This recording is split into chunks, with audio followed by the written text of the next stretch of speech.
Hello అండి. ఇవాళ నేను మీకు గరం మసాలా చూపిస్తాను. ఈ గరం మసాలా కూడా కొంతమందికి కన్ఫ్యూజన్ ఉంటుంది. ఏంటంటే ఏ దినుసులు ఎంతెంత వేసుకోవాలి, ఏది వేసాము ఏది వేయలేదు, ఒకటి మర్చిపోయామా ఒకటి వేయలేదా అన్న కన్ఫ్యూజన్ లేకుండా ఇది చాలా సింపుల్ ఈజీ మెథడ్ కదండి.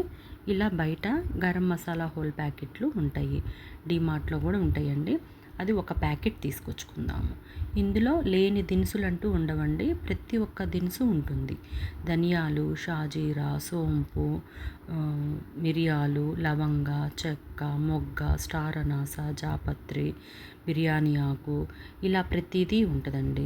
మనకి ఇప్పుడు ఒకటి మర్చిపోయామనో లేకపోతే ఒకటి ఎక్కువ ఒకటి తక్కువ అన్న కన్ఫ్యూషన్ కూడా ఉండదు. ఈ ప్యాకెట్ ఒకటి తీసుకొచ్చుకున్నామంటే చాలు. గరం మసాలా రెడీ చేసి పక్కన పెట్టుకుంటే ఎప్పుడు నాన్ వెజ్ కర్రీ చేసుకున్నా ఇంక ఈ మసాలా చక్కగా వాడుకోవచ్చు. అయితే ఇందులో బిర్యానీ ఆకు కొంచెం ఎక్కువ ఇస్తాడండి. సో నేను సగం దాకా బిర్యానీ ఆకు తీసేసాను. మనకు అంత అవసరం ఉండదండి, ఈ దినుసులకి బిర్యానీ ఆకు సరిపోద్ది.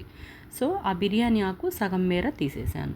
లేదు ఇంకా కావాలి మాకు ఆ ఫ్లేవర్ అనుకుంటే ఉంచుకోవచ్చు, కానీ ఎక్కువ అవుతుందండి ఆ ఫ్లేవరు, బిర్యానీ ఆకు ఫ్లేవర్ ఎక్కువ అవుతుంది. సో తీసాను అనమాట. సో ఇవి సన్నటి పొయ్యి మీద మనం ఇట్లాగా వేపుకోవాలి. ఇది చాలా సింపుల్ కదండి. అయితే ఇది మీరు ఎప్పుడు నాన్ వెజ్ కర్రీ చేసుకున్నా, చికెన్ మటను, అది ఫ్రై అయినా అవనండి లేదా గ్రేవీ అయినా అవనండి, ఒక కేజీ కర్రీ కనుక తీసుకుంటే ఈ మసాలా పౌడరు ఒక హాఫ్ స్పూన్ వేసుకోండి చాలు, మీకు కరెక్ట్గా సరిపోద్ది. ఎందుకంటే ఇందులో ప్రతి ఒక్క దినుసులు పడతాయి కాబట్టి మనం పౌడర్ని కూరకి ఎక్కువ వాడాల్సిన పని లేదు. హాఫ్ స్పూన్ అయితే కర్రీకి సరిపడ ఫ్లేవర్ని కరెక్ట్గా ఇస్తుంది.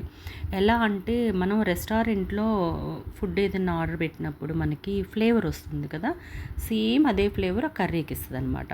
అంతే, చూసారా, చల్లారింది, మిక్సీకి వేసేసి ఒక సీసాకు పోసి ఒక స్పూన్ వేసేసి రెడీగా పెట్టుకోండి. అంతేనండి, సింపుల్ కదా, చాలా సింపుల్ అండి. చాలా టేస్ట్ కూడా ఉంటుంది కర్రీ, ఫ్లేవర్ అయితే మాత్రం ఎక్సలెంట్గా ఉంటుంది.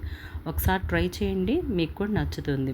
ఇలాగా సింపుల్ మెథడ్లో కొన్ని వీడియోస్ నా ఛానల్లో పోస్ట్ చేస్తారండి. నచ్చితే లైక్ చేసి నా ఛానల్ని సబ్స్క్రైబ్ చేసుకోండి.